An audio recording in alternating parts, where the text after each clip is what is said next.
Quiet, please. Quiet, please.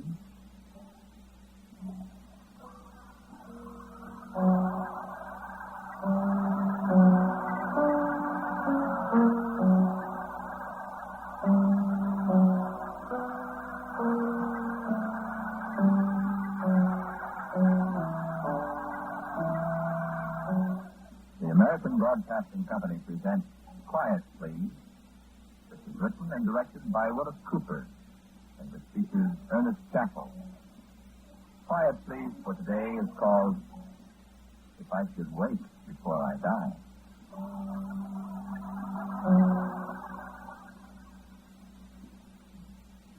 I am a practical man. I want you to understand that I am practical, utterly practical. That I believe nothing that cannot be proved beyond a shadow of a doubt. I know that men live because the lives of many of them impinge on me, who also live. I believe that they die because I've seen them die.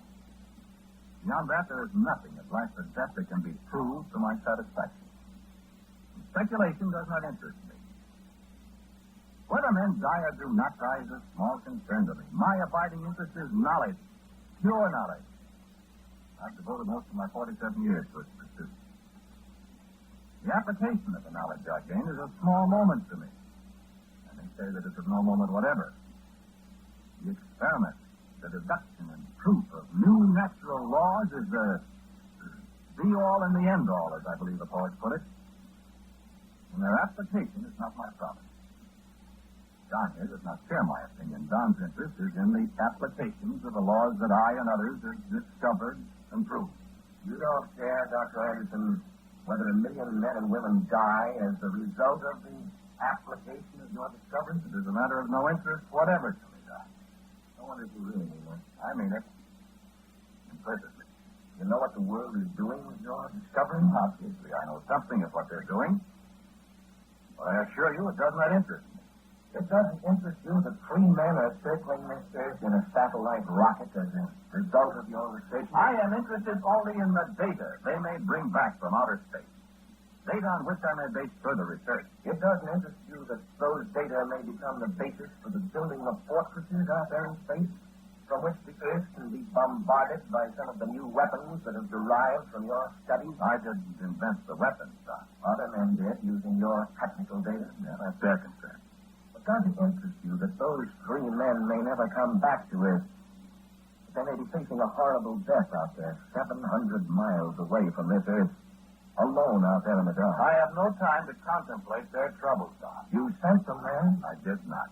They wouldn't be there if it hadn't been for your formulas and your work. I tell you again, that is their concern, not mine. Do you know who they are? Don, I'm very busy. Will you please go back to your office and let me finish my work? Ernst Mason, and Dan Seymour. Please go away. And your brother. My brother? Your kid brother, Edward. Will you hand me that slide rule, please? Will you listen to me? The other one, please. Dr. Anderson, I tell you that... I'll answer. Yes. Oh, this is Don, lady. When? You sure? Yes, he's here. No, I don't think so. I'll tell him. Yeah.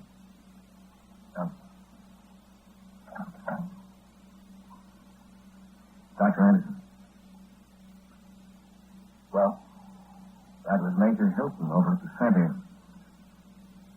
They had another message from the satellite rocket at 14:55. From your brother, Edward. What did you say? From 700 miles out in space. From a rocket that's been circling the Earth for 3 months now, alone out there in the cold void, such a little hope of ever coming back to warmth and light and friends. From the dark and the cold. What are you talking about? Your brother, Edward. He's dead. Somewhere out there in space, he's dead. Do you hear me? Sent you a message. He died before he finished it. Tell my brother, he said. Tell my brother if I should wait before I die. And he died before he finished it. Do you know what that means? Do you hear me? Your brother! Just hand me that notebook there, will you? No, the one with the brown cover. Thanks.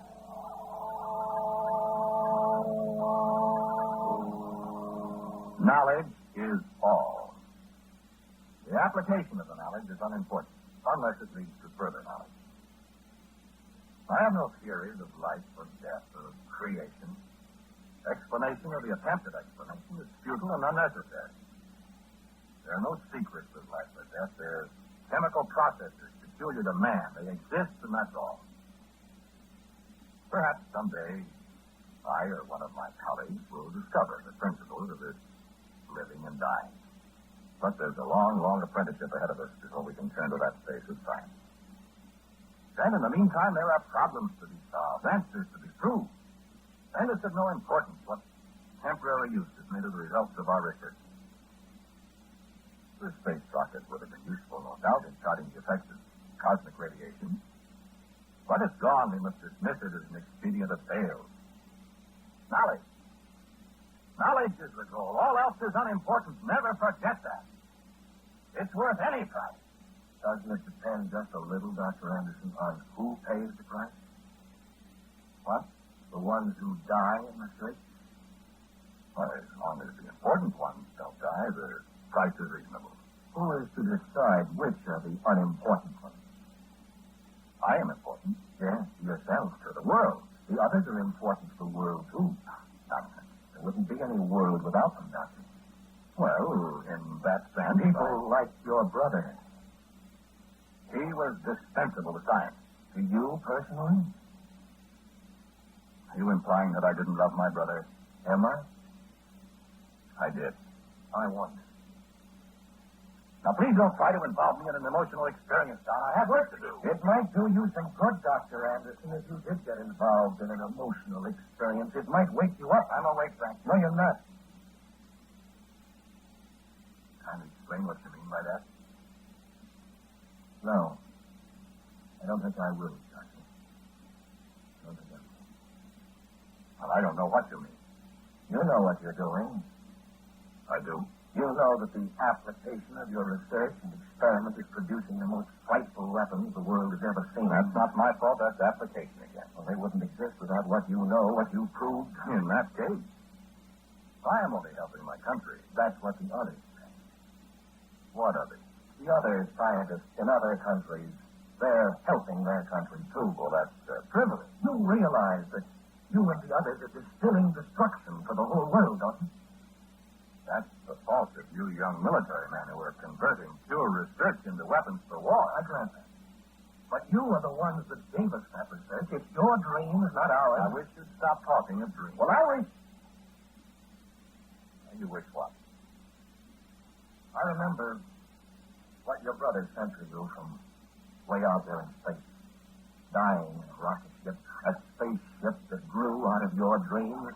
Yeah, I've forgotten it. Why, Dr. Anderson, you must remember it. No. It's like that little prayer that kids say at bedtime. Only your brother changed it around a little. He knew what he was talking about. You remember?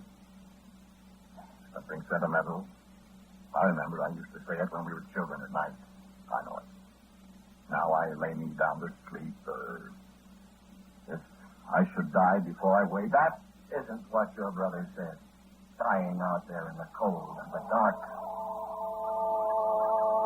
I don't. I'd try to remember it if I were you, Doctor. Your brother said, if I could wait before I die. It doesn't make sense. Oh, yes, it does, Doctor. He was telling you to wake up before you die. Wake up, Doctor, before you die and the world dies with you.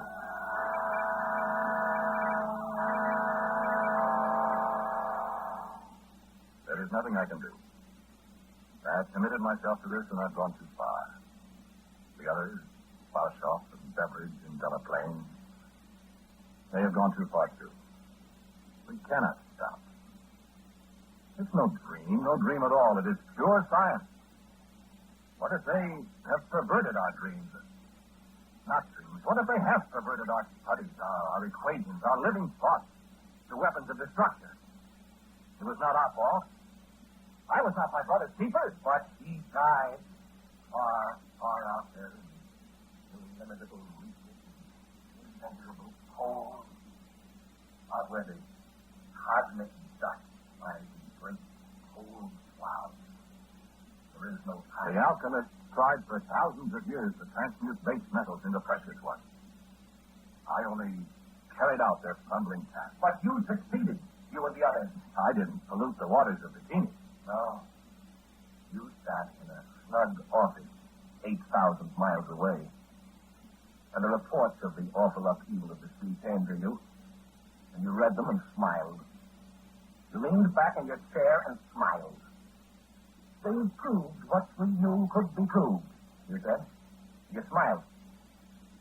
This was not my fault. You dreamed that destruction leaped from the floor of the sea and the waters were charged with death, and you smiled in your dream. It was no dream. And your brother and 2 other men shook hands with you and stepped into the rocket shell that was to be their tomb, and that tomb was the reality of your dream. No. And you dream now of more wonders upon the earth, upon this earth that one day you will destroy, you with your own hands. No, I say. Your dream grows brighter and brighter until the whole universe is blotted out, and you stretch out your hands for reality, and there's only black.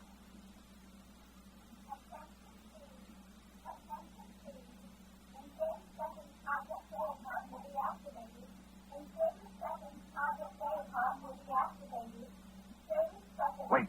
I tell you, no, not now. Come over here to the window. No, I want. Bring your... No, take those binoculars from the desk. Quick, come on. Is this the end, then? This is Project Phaeton. What is it? Over here, where you can see the moon. Hurry. Oh, what is it? We're going to reach the moon. Here. Watch the radar. Now, the binoculars won't do you any good. Here. What? This is the project I heard about. Where did you hear about it? They've been caught. I'll have somebody's head for that. What? What? Is this just another radar contest? You're going to we kept it a secret for so long. Only 10 seconds. What are you going to do? The beam is on it. What are you going to do? Going to reach the moon with a projectile. The comet vision projectile. What? What? Oh, Dr. Anderson. No. If you do this...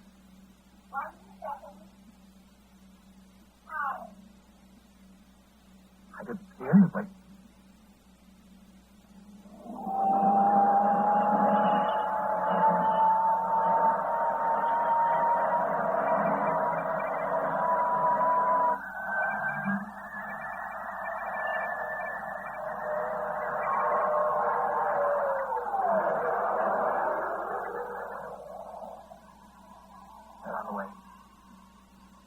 Time for the sound to reach us. Now what? What? 240,000 miles. What? What's the radar? What will happen? Some explosion we can see with the radar, I hope. Nearly there now. A second or two. Green goes on. Look. Don, look. I pray the Lord. My soul is safe.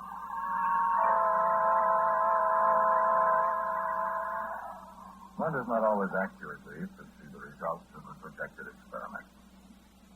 Yeah, that, however, is the purpose of experiments, to prove or disprove a theory or scientific conception.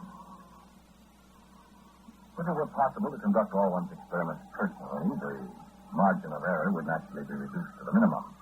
Much when a large number of other individuals enter into the operation, error and the possibility of error is naturally multiplied. That's an interesting thought, I must make a note of it.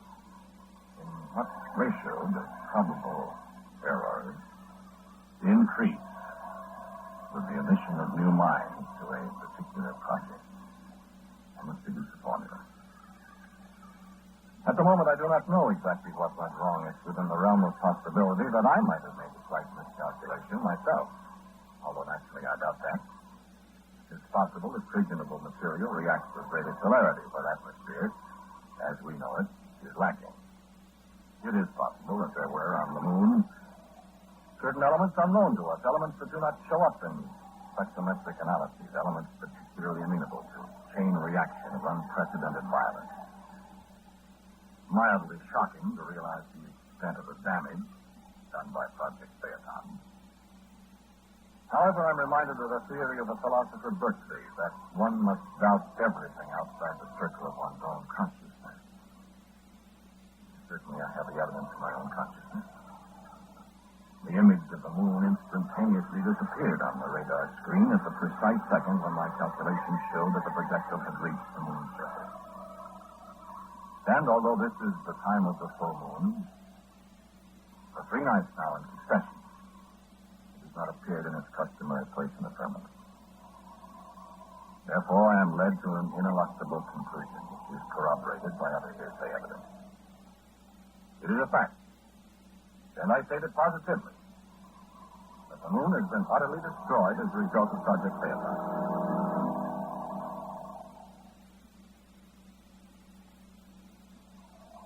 Never again the sweet moonlight of the lovers. Nevermore the harvest moon rising above the hills on an October night. But science is vindicated. Science has done it. Pure science went into the calculations, the great thinking machines ground and shattered, and the data poured out. The data that I alone knew would come. Equations no human mind could imagine. Beautiful, pure, mathematical thoughts far beyond the conception. Far beyond the conception of the ones who die. Calculations of mass and energy and the cosmic movements of all the planets. Allowances for the gravitation of stars 40 light years away. Corrections for the rotation of the Earth. The absolute cold of 240,000 miles of space.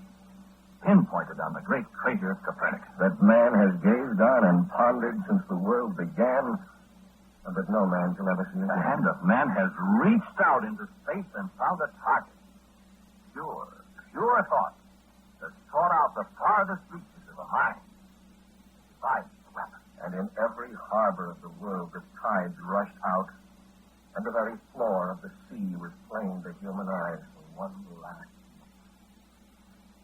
Far out on the breast of the ocean, great tidal waves had overtook and destroyed everything that floated. Man has at last conquered space. And thousands dead for miles inland from the shore when the waters returned. And the moon... I did not know we would destroy the moon, I tell you. I thought there would be a small explosion that we could see. And man has destroyed what God hath wrought. You've dreamed well, Doctor, and scientist, brother. It was an experiment. And well done. Well completed. Added to the price of progress. Going on. There will be no more wars, Doc. Don't you understand that? We have proved that modern war is so destructive that no nation can afford to fight them. That's no dream. Yes, you have proved that. You have destroyed one world. Very pretty demonstration. It was no world. It was the moon, the dead moon. Dead, yes. Gone, yes. But perhaps it was a world, Dr. Anderson. Nothing. Vegetation on the moon will do that. Radar proved it long ago. Way back in 1948. Well, why could there not have been people? It couldn't be proved. It will never be proved now.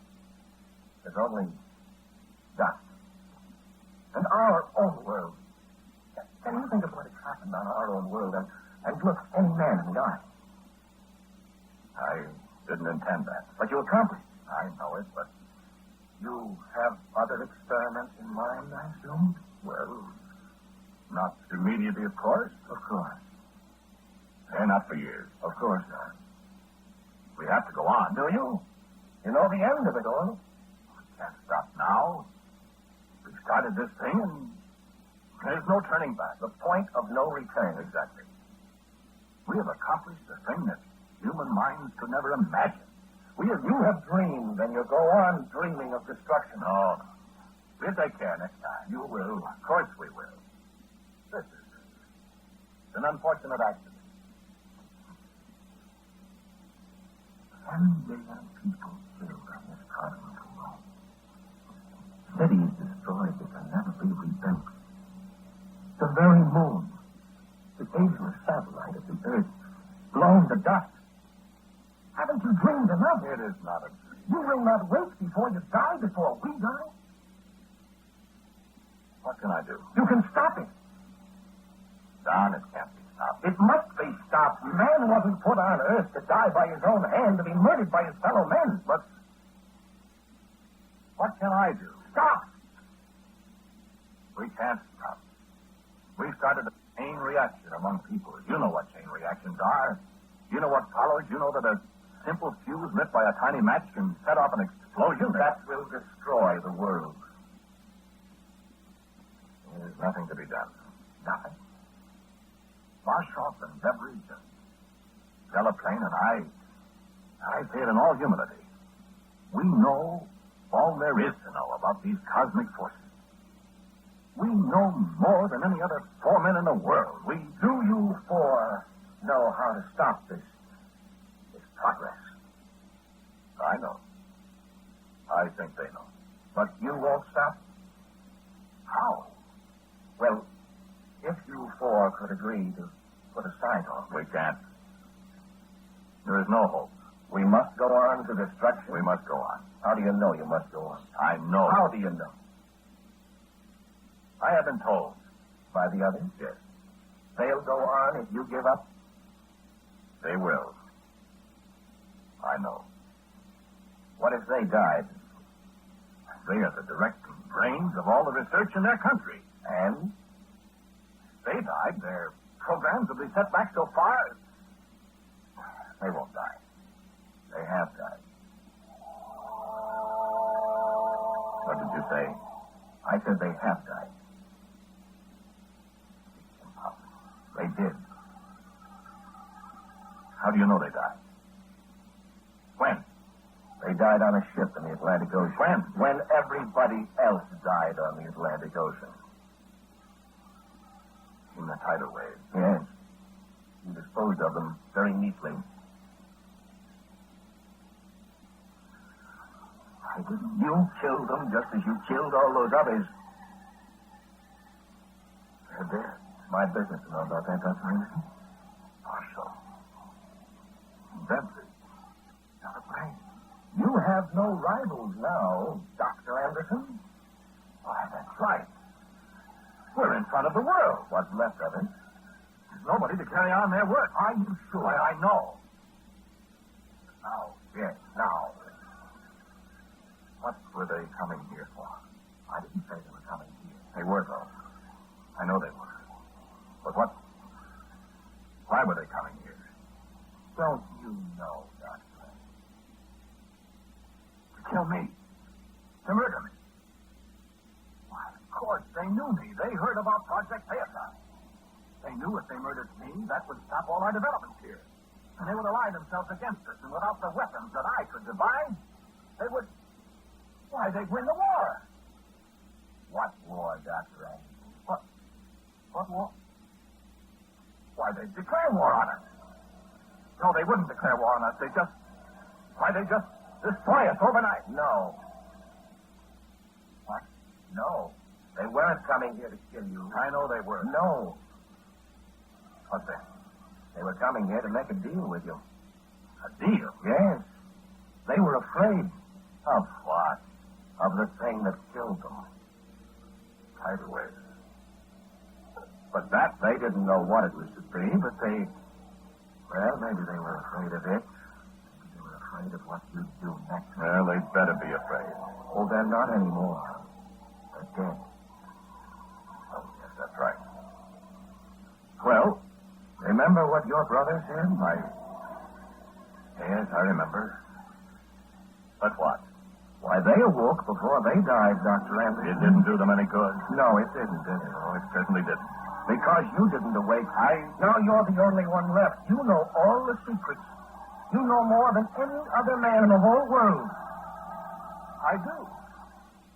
Don't I? It's in your power now to go ahead and do things that the others can't duplicate.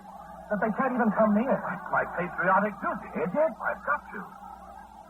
Why, Don, if I could tell you some of the things I've already planned, some of the most amazing things, what? I tell you, your mind couldn't even begin to comprehend what I can do. And not worry about competition. And that's right. But there may not be any place left for you to do these wonderful things, Doctor. Why not? Why, there might not be any world left. That's true. But I can't just sit here. No, of course I not. can't stagnate. I agree. I've spent my whole life studying, learning, thinking, and studying again. I've gone farther into nuclear fission than any other man in history. I know more than even they knew. Do you mean that I should give this all up and just sit here? Not at all, Doctor. Listen to me. I'll show you. There's one little thing. One simple little operation. One... Why, it's as simple as turning a switch the wrong way. Yes? It would neutralize every single atom of fissionable material in the world today. Really? I mean it. It would neutralize every stockpile in the world, and it would be 100 years before anybody could repair even one little bomb. Do you realize that? There's only one catch in it. What? You. If you were still around, you and only you in all the world could, well, shall I say, unneutralize it. That's right. Yes. And you want me to give it all up? Yes. I can't do it, Don. I've explained that to you. There's nobody left to carry on but me. Nobody but you. That's right. Dr. Anderson, do you want to die? What? I say, do you want to die? Die? Why, I've never particularly thought about dying, Don. Do you know that? Not personally, you know. Yeah, that's right. It's curious. But you don't mind bringing death to a great many other people, do you? Do you? To our brother Edward. I'm your brother too, Sam. I'll die too, and everybody else will die, and you'll die by your hand if you don't give it up. I'll die.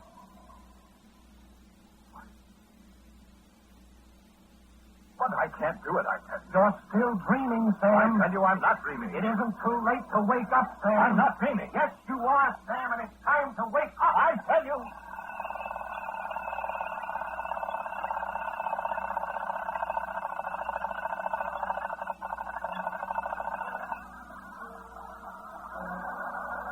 The title of today's Quiet Please story is If I Should Wait Before I Die.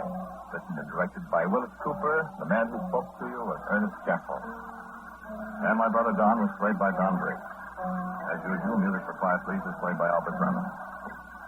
Now, for a word about next week, if you can get through the door, here is our writer-producer, Willis Cooper. Thank you for listening to Quiet Please. Next week I have a story for you about the man who knew everything. And so until next week at the same time, I am quietly yours, Ernest Chappell. This is ABC, the American Broadcasting Company.